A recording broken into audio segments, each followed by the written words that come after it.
Hello friends and welcome to today's video where I will be doing my K-pop predictions for 2022 because these videos keep getting recommended to me and it made me want to do one even though I haven't actually watched any. But first, some quick disclaimers. Disclaimer number one, as I literally just said, I haven't watched any of them, so I don't know what the really popular predictions are. I can guess what some of the clickbaity ones would be. They're not going to be here. The end of BTS is not going to be in this video because I thought about it. I'm not going to deny. Because I have 9 predictions. I thought about making it 10 and doing, the fall of BTS. And then I was like, I don't have anything I'd say about that, though, because I don't think it's going to happen. So those aren't really going to be here. Other disclaimer, these are, 75% logic. I have arguments to make for each of these predictions and why I think they're going to happen. But there's also one, especially, but, 25% of it, let's say, is just me speaking things into existence and hoping for the best. So there's that in there. Third disclaimer, my standard one, everything I'm going to be saying here is just an opinion. Like I said, I have arguments to make. You can think my arguments are trash and everything I'm predicting is never going to happen. That's great. Love that for you. I disagree.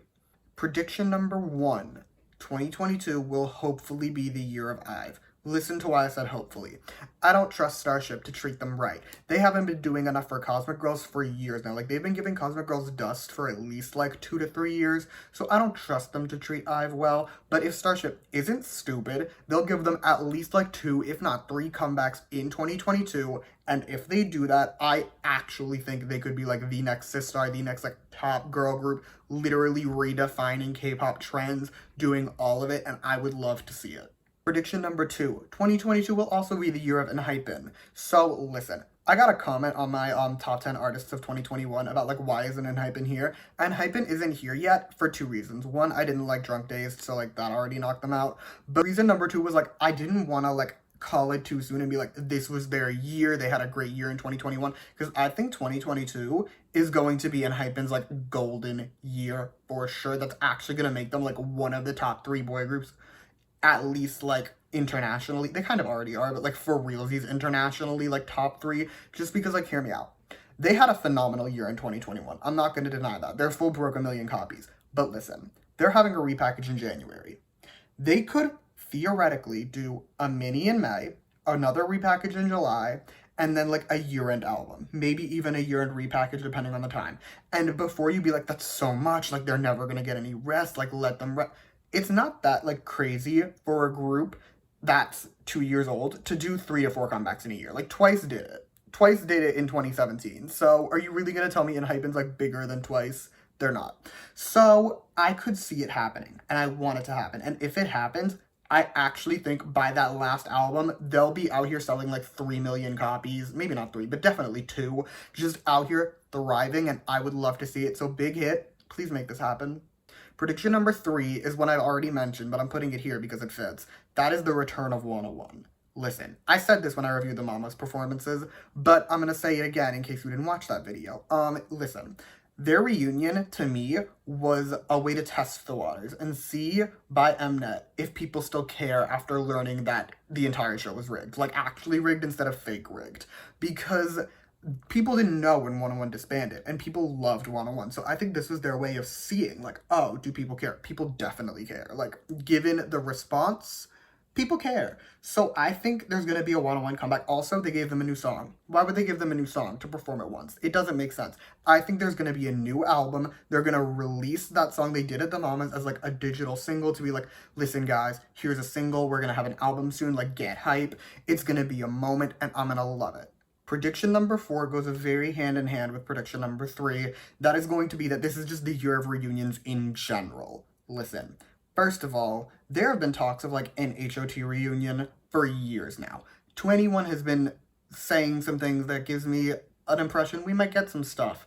There's just, I can feel the reunions in the air. Reunions or long-awaited comebacks. Maybe we'll get a Shinhwa album or something like that. These groups that haven't really been promoting as a group in a while are gonna reunite, do an album. It'll be a moment. Plus, I think if 101's reunion occurs, it'll go very well. And after that, everyone's going to want to capitalize on it. Because A, nostalgia sells better than sex. It's a known thing at this point. Nostalgia sells better than sex. Why do you think Disney is remaking all of their old movies that are doing really well at the box office, other than Mulan? But it's because people love nostalgia. Once 101 does well and everyone's like thinking about it, being like, what are the other great groups that disband? Reunions are gonna come in droves. Everyone's gonna jump on the bandwagon. You're gonna get like a ton. Prediction number 5 is definitely the most controversial, probably. And that's, I have dubbed the death of the third gen girl groups. So let me explain before you comment. First, I don't think they're going to die, obviously. I hope not. That would be really, really sad. I don't even think they're going to disband or that their comebacks are going to like deeply flop. I don't think any of that is in the cards. But 2021 saw a few things. It saw the rise of aespa, IVE, and STAYC as all being like major girl groups. Probably for IVE, we'll see what their comeback looks like. But for the other two, like major girl groups, we also saw Twice release their least successful song by a mile with Scientists. Scientists is their first song, did not even peak in the top 10, and it's in like the 30s. Mamamoo's 2 comebacks and Hwasa's solo all flopped. Like, they barely even charted. And Red Velvet's comeback after more than a year did way worse than people beating me, predicted it was going to. So, like, the third gen girl groups are on the decline. And the fourth gen girl groups are on the rise. So I think we've reached that like tipping point where we're gonna see the third gen girl groups start to slowly like drop off while the fourth gen girl groups really thrive. Prediction number 6 is the potential return of YG Entertainment. Listen, YG's been on the decline recently. SM and JYP have been having their moments. YG, not to the same extent. So I think 2022 is gonna see, first of all, Blackpink comeback. If they don't have a comeback in 2022, I'll be shook. And regardless of what I just said about the third gen girl groups, Blackpink doesn't function like your standard K-pop girl group in terms of popularity. So I think their comeback's going to do well. On top of that, Big Bang is allegedly returning in 2022.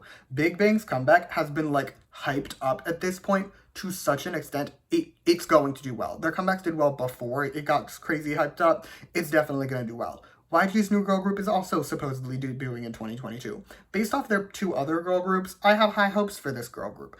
Also, there's probably going to be comebacks from Akmu and Treasure. Akmu charts well, Treasure sells well.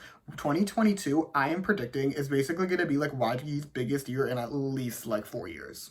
Prediction number 7 is the disbandment of NU'EST. Listen, I don't want this to happen. I want to make that abundantly clear. I do not want NU'EST to disband. But I would blame Pledis if they do, and I wouldn't blame NU'EST if they do. Because listen, NU'EST was going to disband before Produce. Like, we all know this.